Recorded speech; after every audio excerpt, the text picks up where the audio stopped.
मैं एक BTS-TT का छात्र हूँ, लेकिन अब कहने में बहुत तकलीफ़ होती है साहब, बहुत तकलीफ़ होती है। जब अपनों के बीच में बैठते हैं ना साहब तो बहुत तकलीफ़ होती है, बहुत कष्ट होता है कि हम लोगों ने 30 साल तक क्या किया।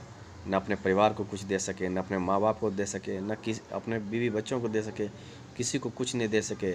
और इस उम्मीद में उन्हें भी ज़िंदा रखे कि चलो अब नहीं, अब बहाली हो जाएगी, अब नहीं, अब बहाली हो जाएगी और हम शिक्षक बन जाएंगे और हमारी ज़िंदगी, बाकी की ज़िंदगी कुछ आराम से ज़रूर कटेगी। लेकिन इसी आस में हम लोग की ज़िंदगी आगे बढ़ती रही और ये आस पूरा नहीं हो सका। सरकार की गलत नीति की वजह से आज हज़ारों लाखों छात्र जो STT TT पास करके बैठे हुए हैं वो बहाली से वंचित हैं। अगर सरकार को वैकेंसी नहीं लेनी है तो वो नहीं निकले, फिर वो नहीं वैकेंसी निकाले। लेकिन आप वैकेंसी अगर निकालते हैं तो इच्छा शक्ति रखें उसे पूरा करने की। आज सरकार की गलत नीतियों की वजह से स्टूडेंट आज ठगा जा रहा है। बहुत से छात्र आत्महत्या कर लिए। कभी हम लोग को तकलीफ़ को भी समझने की कोशिश कीजिए साहब, बहुत तकलीफ़ में जीते हैं और हम लोग जीते हैं सिर्फ नाम को, मर भी नहीं सकते हैं क्योंकि हमारे पीछे परिवार है। और दूसरे शब्दों में कहिए तो उतनी हिम्मत नहीं है कि आत्महत्या कर सके। लेकिन आपकी जो नीति है वो कहीं न कहीं हमें विवश करके रख दिया है। इस प्रकार से आप बिहार को उज्ज्वल भविष्य देंगे। हज़ारों छात्र, लाखों जो छात्र की संख्या में है जो STT TT पास किए हुए हैं, वो न शिक्षक बन पा रहे हैं, न वो एक स्टूडेंट बन कर रह पा रहे हैं। आपकी गलत नीति की वजह से वो एक शिक्षक भी नहीं बन पा रहे हैं। हम लोगों को लगा था कि चलो टीचर एलिजिबिलिटी टेस्ट पास कर चुके हैं, अब शिक्षक बनने की उम्मीद जगी है। लेकिन आपके गलत नीति की वजह से सिर्फ़ और सिर्फ इस पे केस होता रहा है और हम छात्र इससे वंचित रहे हैं। आप इस प्रकार से आप बिहार के उज्ज्वल भविष्य को आप देखते हैं। जो बिहार कभी शिक्षा के नाम के लिए जाना जाता था, नालंदा विश्वविद्यालय को देश दुनिया के लोग जानते थे कि एक विश्वविद्यालय है जहाँ से हज़ारों लाखों के छात्रों जितने संख्या में पढ़ के पास हुए और बहुत अच्छे अच्छे जगहों पे पहुँचे। जो हमारा रोशन था नालंदा विश्वविद्यालय के नाम पर, इस वर्तमान सरकार ने कहीं न कहीं उसे बहुत धूमिल कर दिया। और मैं ये स्पष्ट कहना चाहता हूँ कि अगर वर्तमान सरकार या फिर किसी भी सरकार के अगर जो गलत करी, अगर उसके खिलाफ़ अगर बोलना, अगर विद्रोह है तो हाँ, मैं विद्रोही हूँ। मैं अपने छात्रों को भी ये कहता हूँ कि जहाँ गलत हो रहा है वहाँ गलत का विरोध करना सीखो। गलत का विरोध करने पर ही वो गलत करने की हिम्मत नहीं करता है। अगर किसी के साथ कोई कुछ गलत कर रहा है, अगर हम चुप बैठे हुए हैं तो कहीं न कहीं उसको हम सह दे रहे हैं कि वो गलत करे। और ये शिक्षा हम अपने छात्रों को भी देते हैं। और इसलिए ये कहने के लिए बाध्य आज सरकार के खिलाफ़ भी हो रहे हैं कि ये सरकार हम छात्रों के साथ बहुत गलत कर रही है। अगर आपको इस शिक्षा और शिक्षक से जब इतनी नफरत है तो क्यों आप विभाग को बना के रखें? मैं सारे इस शिक्षा विभाग को आप ख़त्म कर दीजिए। मैं तो स्पष्ट रूप से कहना चाहूँगा कि जब आप ऐसे शिक्षा विभाग बनाकर अगर किसी का अगर हित नहीं कर सकते हैं तो फिर कम से कम इस शिक्षा विभाग को ख़त्म कर दीजिए। अब अगर शिक्षा विभाग रखना चाहते हैं, आपको लगता है कि नहीं बिहार में एजुकेशन की क्वालिटी को दुरुस्त किया जाना ज़रूरी है, तो फिर आप हम छात्रों की बातों को सुनिए। आप एक तरफ प्रकाशित करते हैं कि हमारे राज्य में, बिहार राज्य में शिक्षकों की बहुत कमी है, फिर क्यों आप पूरा नहीं कर पा रहे हैं? क्या क्या उस तरह के छात्र आपको नहीं मिल रहे हैं, उस तरह के स्टूडेंट्स नहीं मिल रहे हैं जो आपको TT पास नहीं है? हज़ारों की संख्या में TTS TT पास छात्र बैठे हुए हैं इस उम्मीद में कि आप शिक्षक बनेंगे। और आप क्वालिटी की बात करते हैं तो क्या आपने तो क्वालिटी तय की, फिर उसको पास करके बैठा हुआ, तो फिर क्यों आपको लेने में तकलीफ़ हो रही है? अगर दूसरे शब्दों में कहें तो साहब, एक बात सुनने में बहुत कड़वी लगेगी लेकिन सही है कि साहब आपके भाषण से हमारे राशन नहीं चलता। हमारे राशन के लिए हमें सरकारी नौकरी चाहिए। और आप ये मत कहिए कि हमने रोज़गार की बात की थी। हम लोगों ने रोज़गार के लिए BEd और SSC और रेलवे की तैयारी नहीं की। हम लोगों ने सरकारी नौकरी के लिए इन चीज़ों की तैयारी की है, इन एग्ज़ाम को पास किया है। और ये मत बोलिए कि हम रोज़गार देंगे। रोज़गार तो हम इन डिग्री के बिना भी कर सकते थे, लेकिन ये डिग्री लेने का मकसद कहीं न कहीं हमें सरकारी नौकरी में जाना था। इस बात को समझिए। और जितने भी बिहार के अभिभावक हैं, जो आम जनता है, वो इस बात को समझे कि रोज़गार अलग चीज़ होता है, सरकारी नौकरी अलग चीज़ होती है।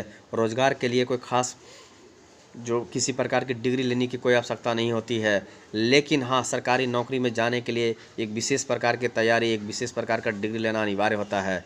और ये जो छात्र जो SSC की तैयारी करते हैं, जो रेलवे की तैयारी करते हैं, जो शिक्षक की तैयारी करते हैं, वो कहीं न कहीं सरकारी शिक्षक, सरकारी रेलवे में और SSC विभाग में जाने के लिए करते हैं, ना कि वो पकौड़ा बेचने के लिए या फिर अन्य किसी रोज़गार में जाने के लिए करते हैं। सरकार को इस बात को समझनी होगी।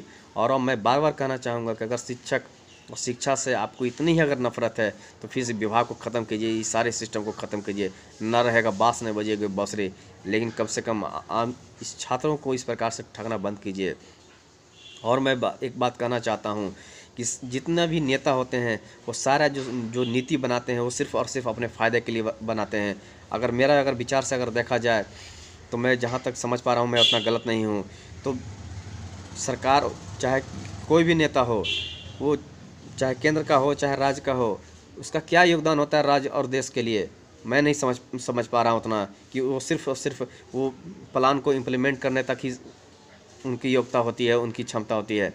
लेकिन जो देश के लिए, जो राज्य के लिए मुख्य रूप से जो जवान और किसान करते हैं, उनको आप दरकिनार करके चलते हैं। एक बार कोई गलती से अगर विधायक बन गया तो उनको आप पेंशन देते हैं, और जो जवान, जो हमारे किसान, जो हमारे लिए काम करते हैं, दिन रात मेहनत करते हैं, जो हमारी सेवा करते हैं, जो हमें खाने के लिए देते हैं, आप उसको पेंशन नहीं देते हैं।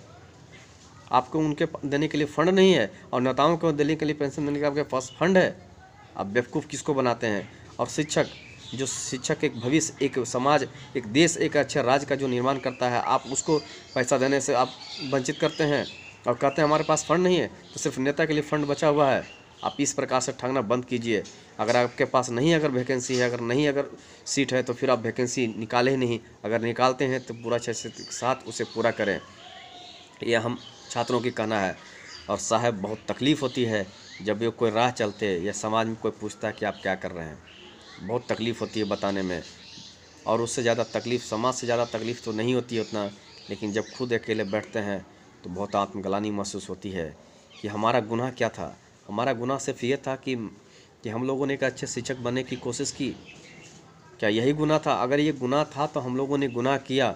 और फिर मैं अपनी बात को दोहराना चाहता हूँ कि अगर सरकार के गलत नीतियों के खिलाफ अगर बोलना, अगर विद्रोह है, तो हाँ, मैं विद्रोही हूँ। मैं ये कहना चाहूँगा स्पष्ट रूप से कि हाँ, मैं विद्रोही हूँ। अगर गलत को कहना अगर गलत है तो मैं गलत हूँ। ये सरकार को समझनी पड़ेगी। अब अगर मैं बार बार कह रहा हूँ कि अगर वैकेंसी नहीं निकालनी है तो फिर आप वैकेंसी निकालने का नाटक मत कीजिए। आप जनता को बताने का, ठगने की कोशिश मत कीजिए कि मैं तो वैकेंसी निकाल रहा हूँ। आप तो सिर्फ और सिर्फ बुड़बक बनाने के काम कर रहे हैं। जिस आधार पर आपको वोट मिला है, आप उस आधार को पूरा कीजिए। बहुत से लोगों को लगा था कि नहीं, ये सरकार, वर्तमान जब सरकार फिर आएगी सत्ता में तो बहुत कुछ करेगी, लेकिन मैं जानता हूँ अच्छी तरह से कि आपकी नीति नहीं है वैकेंसी को पूरा करने का। आपकी नीति सरकारी नौकरी को ख़त्म करने की, आपको सरकारी नौकरी देने की इच्छा आप नहीं रखते हैं। आप सिर्फ उलझा के छात्रों को रखेंगे, और फिर अगला ये 5-4 साल निकल जाएगा, फिर 5वां साल आते आते फिर वैकेंसी का लोभ देंगे, और फिर अन्य जनता से और छात्रों से वोट आप ले लेंगे। आपका नीति सिर्फ यही है। और अगर लगता है कि नहीं, मेरी बात ये गलत है, अगर मेरी एक भी बात अगर गलत लगती हो तो आप कि जो भी सज़ा होगा मुझे मंजूर होगा, लेकिन आप ये बता के दिखाइए मुझे कि मैं कितनी चीज़ में गलत कहा हूँ। मैं जितना भी समझ पा रहा हूँ अपनी बातों को, मैं सारा चीज़ लगभग सही कहा हूँ। आप जितनी भी नीति बनाते हैं सिर्फ़ और सिर्फ अपने लिए बनाते हैं, आम जनता के लिए आप नीति नहीं बनाते। अगर आम जनता के लिए नीति बनाते तो आज उसको उसका लाभ मिल चुका होता। लाभ नहीं मिलने की वजह कहीं न कहीं आपकी नीति है, आप दोषी हैं। आप टीटी एग्ज़ाम लेते हैं, क्या बताने की कोशिश करते हैं आप? यहाँ छात्र नहीं है, छात्र तो एक से एक टैलेंटेड छात्र, क्वालिटी वाले छात्र बैठे हुए हैं, लेकिन आप उसको रोज़गार, आप उसको नौकरी नहीं दे रहे हैं।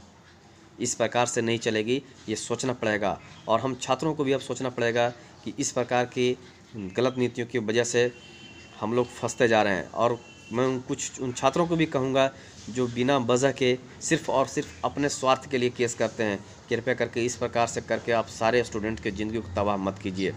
आप उन छात्रों के बारे में भी सोचिए जो सिर्फ इसी उम्मीद से बैठे हुए हैं कि वो कल शिक्षक बनेंगे। क्या उन पर बीत रहा होगा, किस प्रकार से वो अपनी ज़िंदगी जी रहे होंगे।